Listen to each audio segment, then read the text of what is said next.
Welcome back to Justice. We continue tonight with our big story, the release of this explosive memo and the continued fallout. Here with her take on it all, conservative columnist and best-selling author Ann Coulter.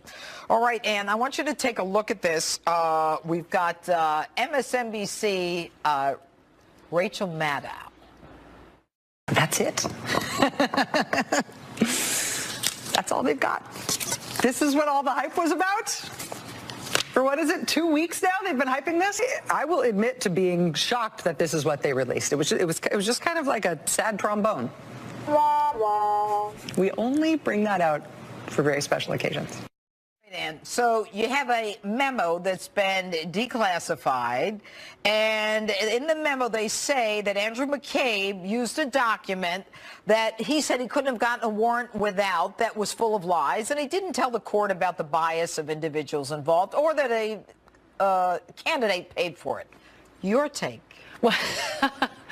Well, for one thing, we now know what complete liars the Democrats and all of these hysterical, alleged national security and law enforcement experts are about, oh, it's going to blow up any sort of, we'll have terrorist attacks. What will we do if this memo comes out? And then it comes out, oh, that's all it is.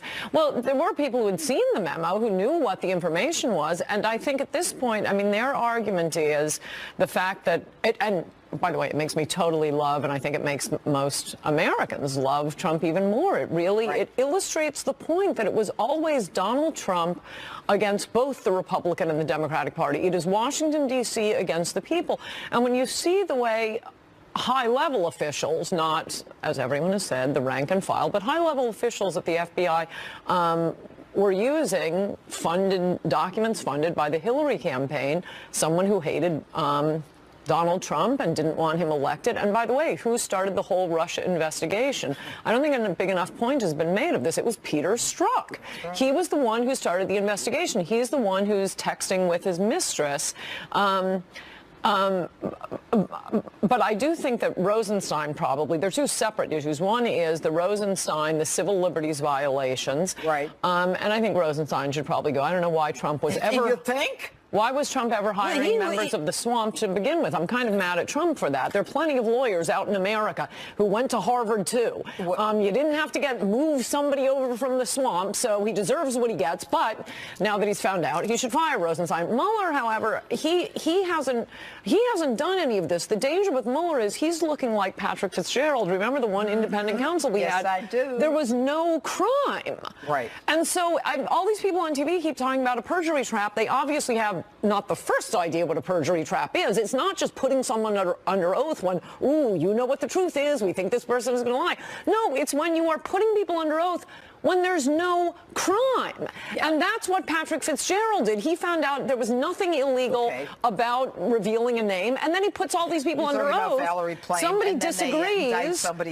And you find, and so if there is no crime here, and it's looking like there's no crime, remember that the entire Russia argument, the entire Russia collusion argument, comes from these four members who, they weren't members of Trump's staff. They were hangers on mostly. It's Roger Stone, great guy, but he keeps offering to testify publicly. Let's try to. You have Carter Page, Papadopoulos. You have Sessions and Papadopoulos. Every single one of them has fallen apart, and all you hear them say on the other networks and the Democrats is, well, this could be part of an obstruction of justice. Well, number one, no, if there's no crime, he shouldn't be putting anyone. But and number collusion, two, by the way, is not a crime. You can't put 0 plus 0 plus 0 together. So at this point, I think we have a reason to ask, what is it that Mueller's investigating? The whole thing was smoke and mirrors created by the swamp. Okay, it's not just smoke and mirrors created by the swamp. It is worse than that.